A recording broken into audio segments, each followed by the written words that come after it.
بسم اللہ الرحمن الرحیم۔ ناظرین السلام علیکم۔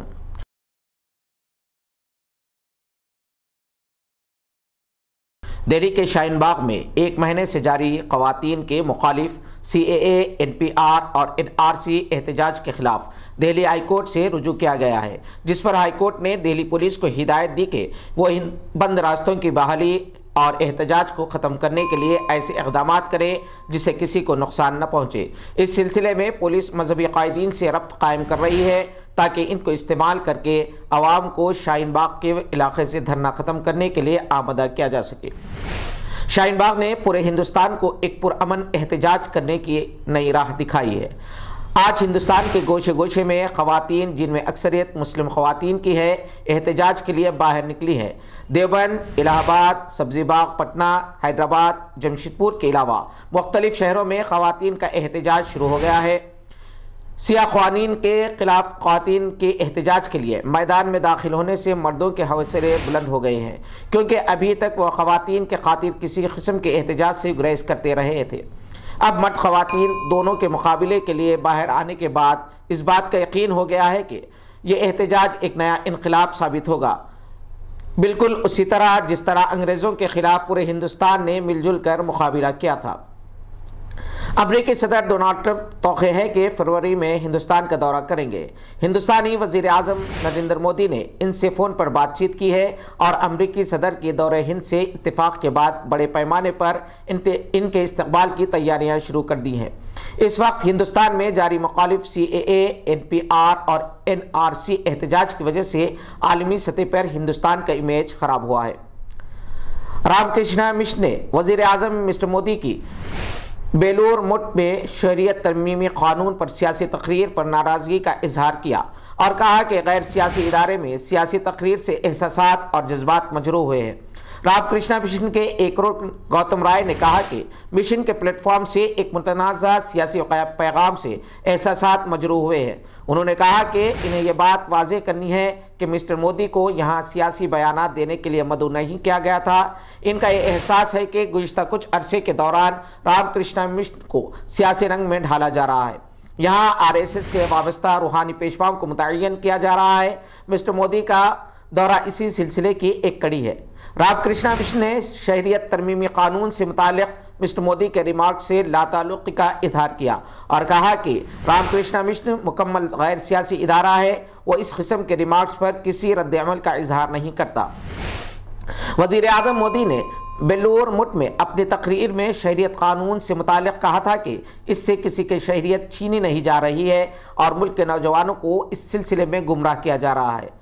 بیلور میں ایک پریس کانفرنس سے خطاب کرتے ہوئے سوامی سویرانندا نے کہا کہ CAA کے متعلق وزیر اعظم کی تقریر پر رام کرشنا مشن اپنا اظہار خیال نہیں کرے گا۔ یہ ایک غیر سیاسی ادارہ ہے۔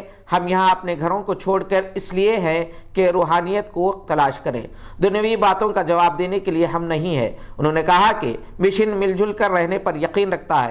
یہاں ہندو، مسلم اور عیسائی برادریوں سے تعلق رکھنے والے راہب اور تارکین دنیا مل جل کر ایک ماں باپ کے اولاد کی طرح رہتے ہیں۔ ہمارے لیے مسٹر مودی ہندوستان کے لیڈر اور ممتا بنرجی مغربی بنگال کے لیڈر ہے۔ اسی دوران اپوزیشن نے بیلور مٹھ میں نریندر مودی کی سیاسی تقریر پر کڑی تنقید کی۔ بیلور مٹھ ساری دنیا میں ایک مقدس مقام کے طور پر جانا جاتا ہے۔ کانگریس، TMC اور CPIM نے اس کی کڑی تنقید کی۔ وزیر اعظم پاکستان عمران خان اپنی تمام تر مصروفیات ترک کر کے پاکستانی مقبوضہ کشمیر کے دورے پر ہے، جہاں وہ متاثرین کی عیادت کی۔ واضح رہے کہ پاکستان کے مختلف علاقوں میں شدید بارش اور برفانی تودے گرنے کی وجہ سے کئی مکانات مکمل تباہ ہو چکے ہیں۔ بارش کی کثرت، برفانی تودے گرنے، کرنٹ لگنے اور دیگر حادثات کی وجہ سے 100 افراد جاں بحق بتائے جا رہے ہیں۔ اس میں مزید اضافہ ہو سکتا ہے، جبکہ صرف پاکستانی مقبوضہ کشمیر میں 66 افراد کی موت واقع ہوئی ہے۔ پاکستانی وزیر خارجہ شاہ محمود قریشی خطے میں امن و سلامتی کے استحکام کے لیے سفارتی کوششوں کے سلسلے میں آج چہارشنبے کو امریکہ کے لیے روانہ ہوئے۔ شاہ محمود قریشی 12 جنوری کو ایران میں وزیر خارجہ جواد ظریف سے اور 13 جنوری کو سعودی عرب میں وزیر خارجہ شہزادہ فیصل بن فرحان سے خطے کے حالات پر تبادلہ خیال کے لیے ملاقات کی۔ دونوں ممالک کی اعلیٰ قیادت سے ملاقات کے بعد امریکہ کے 3 روزہ دورے پر روانہ ہوئے ہیں۔ وہ امریکہ میں ان کے ہم منصب مائک پومپیو سے ملاقات کریں گے۔ 3 روزہ دورے کے موقع پر امریکی قومی سلامتی کے مشیر رابرٹ برائن و دیگر اعلیٰ حکومتی عہدیداروں کے علاوہ اقوام متحدہ کے سیکرٹری جنرل سے بھی ملاقات کریں گے۔ شہزادی حیفا بنت عبدالعزیز آل مقرن نائب وزیر برائے پائیدار ترقی اور G20 کے امور کے اسسٹنٹ کو اقوام متحدہ کی تعلیمی، سائنسی اور ثقافتی تنظیم یونیسکو میں سعودی عرب کی مستقل مندوب کی حیثیت سے مقرر کر لیا گیا ہے۔ وہ جون 2018 سے G20 ممالک امور کی قائم مقام اسسٹنٹ انڈر سیکرٹری اور 2016 سے 2017 کے درمیان پائیدار ترقیاتی اہداف کے شعبے کی سربراہ رہی ہیں۔ یہاں یہ بات قابل ذکر ہے کہ سعودی عرب کا یونیسکو میں نمایاں کردار رہا ہے اور سعودی عرب نے نومبر 2019 سے 2023 تک کے لیے ایگزیکٹو کونسل کی رکنیت بھی حاصل کر لی ہے۔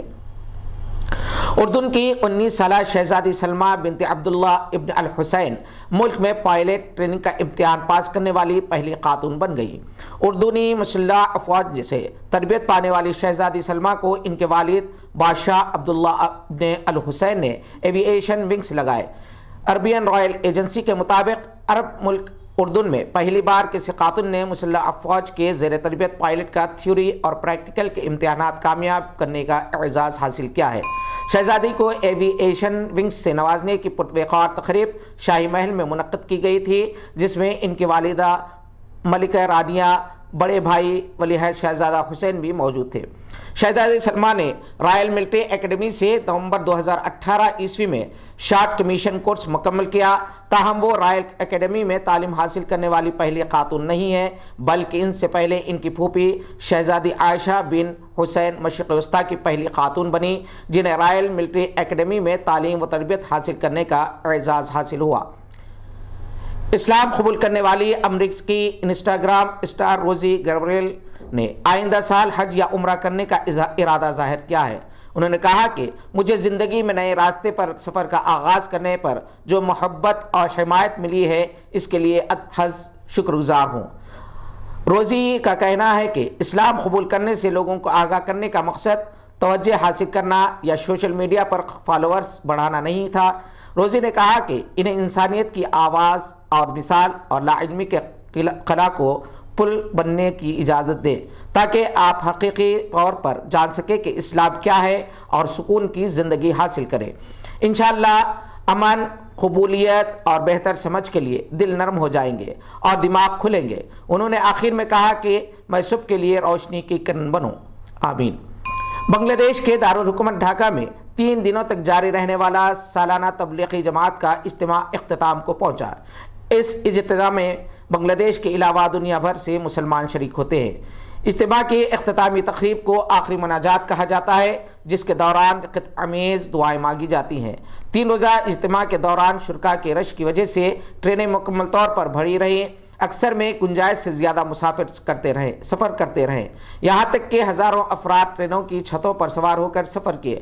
مردوں کے ساتھ خواتین کی بڑی تعداد سے روزہ اجتماع میں شریک رہیں۔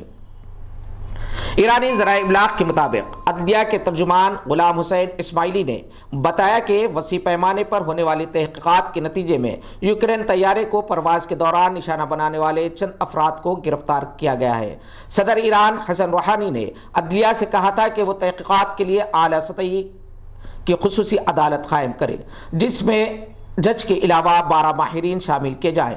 صدر ایران نے یہ بھی کہا تھا کہ صرف اس شخص کو سزا نہیں دی جائے گی جس نے میزائل داغنے کے لیے بٹن دبایا، بلکہ حکم دینے والوں اور دیگر کو بھی معافی نہیں ملے گی۔